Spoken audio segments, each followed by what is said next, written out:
you, Allan. It was really nice to know that we can use Lego and Apple and all that to teach the children.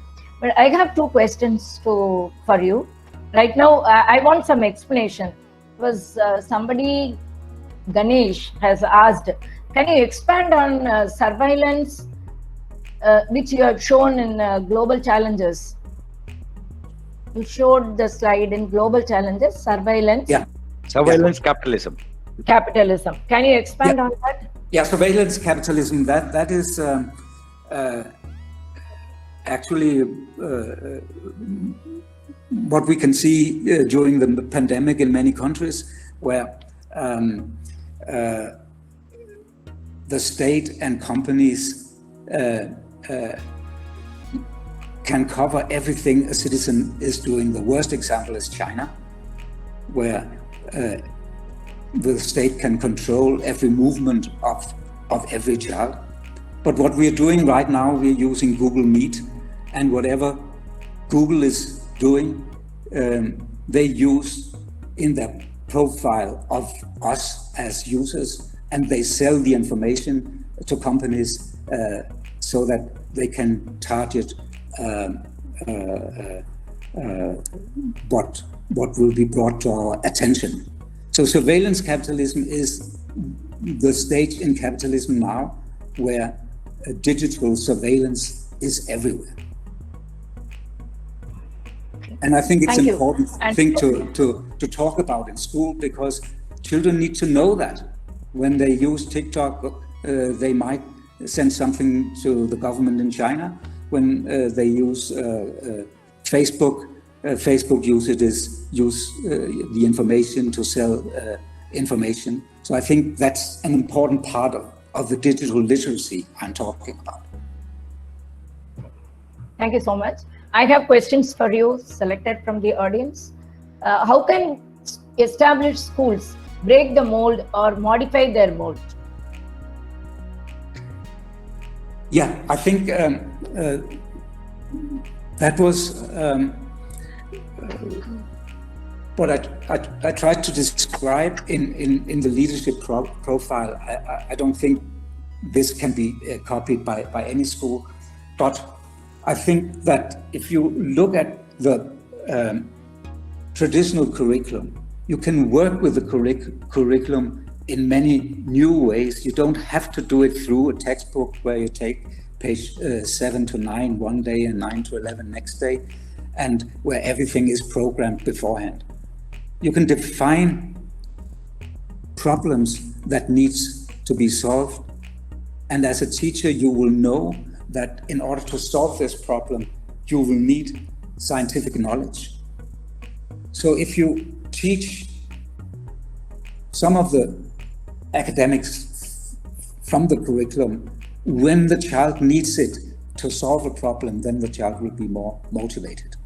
So I think it's a question of looking at all the objectives in the existing curriculums and teach them in another way. Projects should not only be something we do for fun once a year in an exhibition. It should be academically challenging projects where they really need to do to implement academic concepts in order to solve a problem. Yeah. The second question is, what steps to be taken for an introverted child to develop leadership skills? Yeah. What we have done is, first we have identified the 5 leadership pillars, and then we have described how we will see it in the different age groups. And when we create learning activities and projects, we will also tell the children that in this project we will especially look at, for example, your communication skills, or your how you collaborate with the other children in your class. So our point is that you can develop those skills through many of the same learning activities that you're already doing by highlighting some of the additional skills. For example, courage. You can teach a child to be courageous by setting a realistic next step for the child. And that's what we'll do through our mentoring conversations. So if we have a shy child, then we'll set a goal to say, in your next in the next project we are working on, you should contribute, you should talk a little more in your group. That's your goal for the next session. You need to show it to me that you're actually doing it. So it's about to take those more generic leadership pillars and say, what does it look like for the different age groups, and then give feedback on the basis of that. So I think feedback is so crucial. So therefore we will have these mentoring conversations once a week, so that they actually get feedback on their personal and social development and their academic development. So leadership for me is something very basic. It's not that very big business concept. So an important aspect is courage. So how can you teach gradually a child to be more courageous and to dare to do new things and learn new things? I also feel that, the teachers have to motivate the children to be courageous and more vocal. Yeah. So the communication skills will, they have to identify the children and then make them vocal. Yeah. That will develop that skills. Yeah. So the third question is, what thinking strategies do we need in our students for them to be innovative in the long run?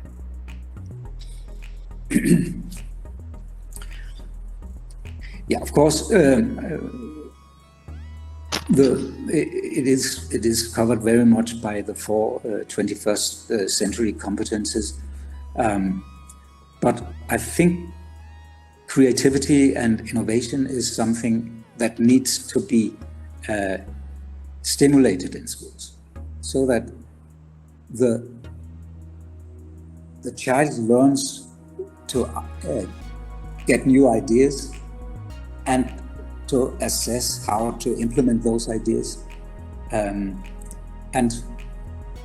we should create concepts where we actually teach them how to be more creative, and there are concepts for that. In Denmark, I collaborated with a company called Index, Design to Improve Life. So design methods could be one important way to do it, and it has been developed in America through a company called Ideal, but there are similar concepts everywhere. And then I think critical thinking,